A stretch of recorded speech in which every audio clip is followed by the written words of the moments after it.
Well, the June draft is right around the corner, as we know, and even for the most seasoned baseball executives, this year's draft presents unique challenges, the likes of which nobody has ever gone through before. Our Dan O'Dowd counts among those seasoned professionals when we talk about player development and the draft. Dan, the challenges of this year's draft at face value are pretty clear. You can't put people out there to get your eyes on players. What else about the unique circumstances this year is going to make the draft so difficult? Well, Matty, I think you hit the nail on the head, though. I mean, the draft every year is a challenge into itself. It's like a giant jigsaw puzzle that you're trying to put together overall and for each individual player.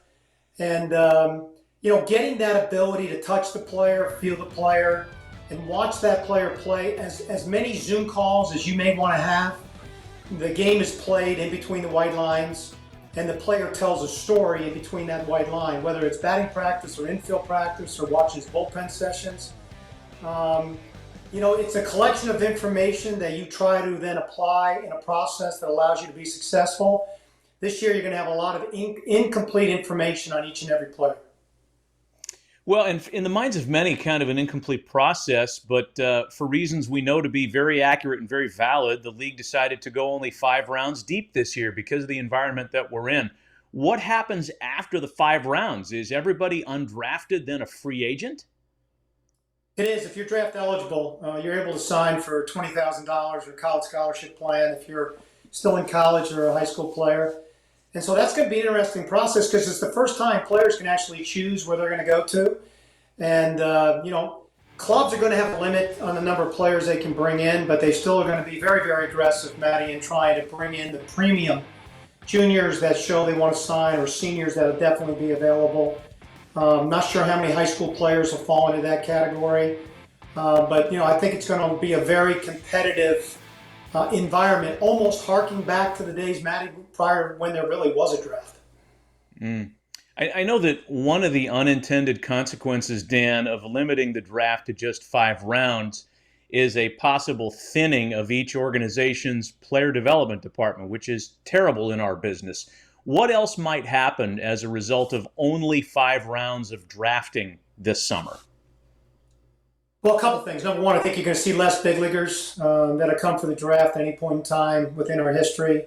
Because when you eliminate rounds 6 through up, just 6 through 10, I mean, you can look at all the big leaguers that are scattered across big league teams that came in those rounds. It's still the most cost-effective, efficient way to develop a viable product on the field. I also think, Matty, something that hasn't been talked about very much is the pressure it's going to put on your international and your Latin American programs to be very, very successful. I know that you still prepare for this, Dan, as though you're doing it yourself and running a club still.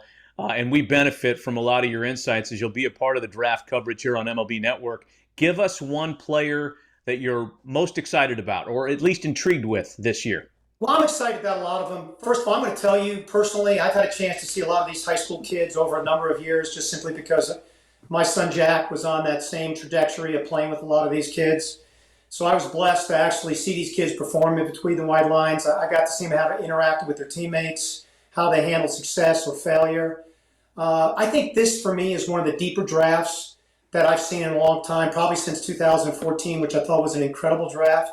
I do think a lot of high school kids won't be part of it because they come with so much greater risk when there's this much incomplete information out there on them.